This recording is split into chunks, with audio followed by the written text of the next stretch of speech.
Here's some advice maintaining long-term relationship with your clients, and especially for agents.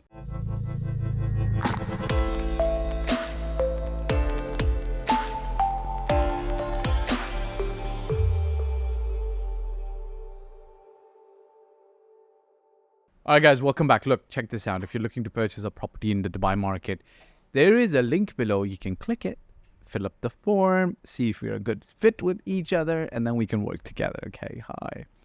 Check this out. Obviously, you're in the human game, right? You're not selling a property, you're really helping and solving human problems, right? Somebody's looking for a home, somebody's looking to invest their capital, somebody's looking to grow their capital, so on and so forth. Check this out. Because you're in the human game, inevitably, you're going to have a relationship with the person you're dealing with. How do you maintain a good, solid, professional relationship? Now, here's the thing, okay? Earlier in my career, and, this is a story from one of my mentors, and I realized this. First of all, I'm going to say this. Like, if you are a real estate advisor and agent, a wealth builder for your client, you're not a butler. You're not a personal concierge, okay? So try not to be one. However, in the earlier part of your career, you're going to default to that because that's what people feel like. Like, that's what people think. If I have a good relationship with another human being, I should be doing whatever they want me to do. Unfortunately or fortunately, a lot of investors who are coming to Dubai, they feel like that. Like, they feel like their agent should be their personal butler.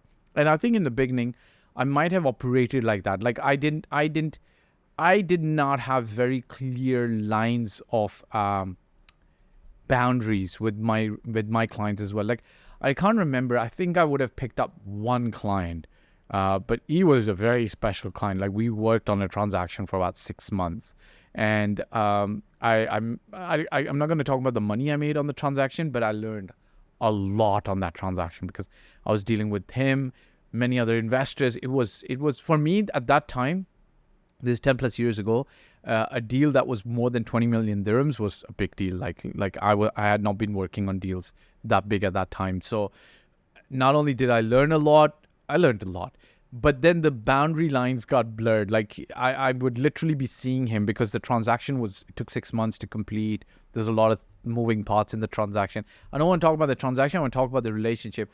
Our relationship was so close. Like, the moment he stepped into our office, my colleagues would come and say, like, Fahd, the guy's here to see you.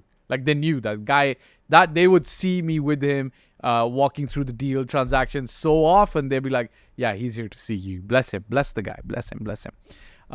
So what ended up happening was I picked him up once from the airport.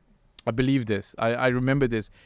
He used to maintain an apartment in Dubai. He was not a resident. I think he was a part-time resident, but he used to maintain an apartment here. And I picked him up one time from the airport. I think we needed to discuss some particulars about the deal. And then I dropped him back to his house, right? And I think you shouldn't be doing this because you're not a personal concierge. There's taxi services to do and pick up people. Like, I think I subconsciously justified that by saying that I need to discuss the deal with him or something like that. But understand that I personally don't think that you're adding value by picking up people from the airport. And so in the beginning, you've got to maintain a long-term relationship. In the beginning, you're going to default to doing things which a realtor doesn't do. And I'm going to give you another example, and I'm saying don't do that. You're supposed to maintain a good relationship, a professional relationship. Like, I remember one of my mentors, bless him, and, I think he was like around, he's an older person. He's not old. He's an older to me. And he was dealing with a lot of high net worth individuals, but this person is a super nice person. Like, if you were not even, like, he's going to have a tough time saying no to things, even if it imposes on his time. Like, he had his boundaries, but generally, more often than not, he'd be like, okay, fine, I'll do that. So I remember very clearly, like, he sold an apartment to somebody, and this was an apartment in, now I'm not going to name it because I don't want the investors to see this video, and I don't want him to get irritated, but it was in a posh area of Dubai, like ultra posh, right? Ultra posh area, ultra posh apartment in an ultra posh area, in an ultra posh development. And they needed, I believe, some tools. Now I'm not going to identify the tools, but they needed some tools to fix things in the house. Like, you're talking about screwdrivers, drills, ladders, and so on and so forth. So they end up going to one of the local markets that's known to provide cheap tools. And they called him to say, look, we don't have any transportation back to our apartment from here. So would you be kind enough to come and pick us up from here and drop us back? And he's like, I'm not a taxi service. Like, I'm glad he put his foot down. But the other agent who was involved in that transaction with him, she said, don't worry, I'll come and pick you up. And she did that. So she probably thought she'd get more business from them. And I think he ended up losing them as a client because they felt that he should have picked him up. But come on, man, guys, like investors, he's not supposed to pick you up when you're doing your groceries. Yes, if you become friends, I agree with this. Like I've had situations where, okay, during the weird pandemic, I had a client who was facing like dire consequences. He got the pandemic, what was it called? Like he got the flu, and he needed some medicine. So no. This is a good segue. Let's get into this segue. So yes, you want to do this. I'd like to do this, but here's the thing: as a realtor, don't do it. Today, I get it done with a team that delivers for them. Okay, so now this is a situation. Like this is a humanitarian situation. Like the pandemic situation, I wouldn't talk about it because we needed to get him some medicine. So that you would do even if he was not your client, right? If somebody needed help to get some medicine, you do it. But groceries, come on, man. You're not going to do groceries for a client. So the way you maintain a long-term relationship with your client is you maintain it as a real estate relationship. Beyond that, you've got to take it on, with a little bit of salt. You've got to think about, like, should I do this? Should I not do it?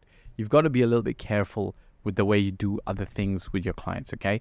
So my suggestion is maintaining a long-term relationship is really about maintaining professionalism, maintaining it around real estate, and then providing them the best service around real estate. A lot of times your relationship's going to be very happy with you if you're giving them the best service around real estate. Focus on that. Guys, if you're looking to purchase a property in Dubai, there's a link below. Click it, fill up the form. Remember to hit the like, subscribe, and bell icon. Show us some love in the comment section. Ciao for now. Hey guys, thank you for watching the video. I hope you liked it. My name is Fahd Dawood. I've been doing this for 15 plus years. I started in Toronto, Canada in 2006, and since 2007, I've been based in Dubai and doing real estate in Dubai. Look, if you're looking to work with me, there's a form below and my mobile number. I do paid consulting. You can also get help from my team for services. If you like the video, press the like button, press the subscribe and the bell icon, and share it with your friends who you feel would be able to benefit from the content of this video. Last but not the least, I'll repeat, me and my team's role is always going to be to help and select the best property for you. Your role will be to invest in that property, and we will in turn invest in your life and your future. Bye for now.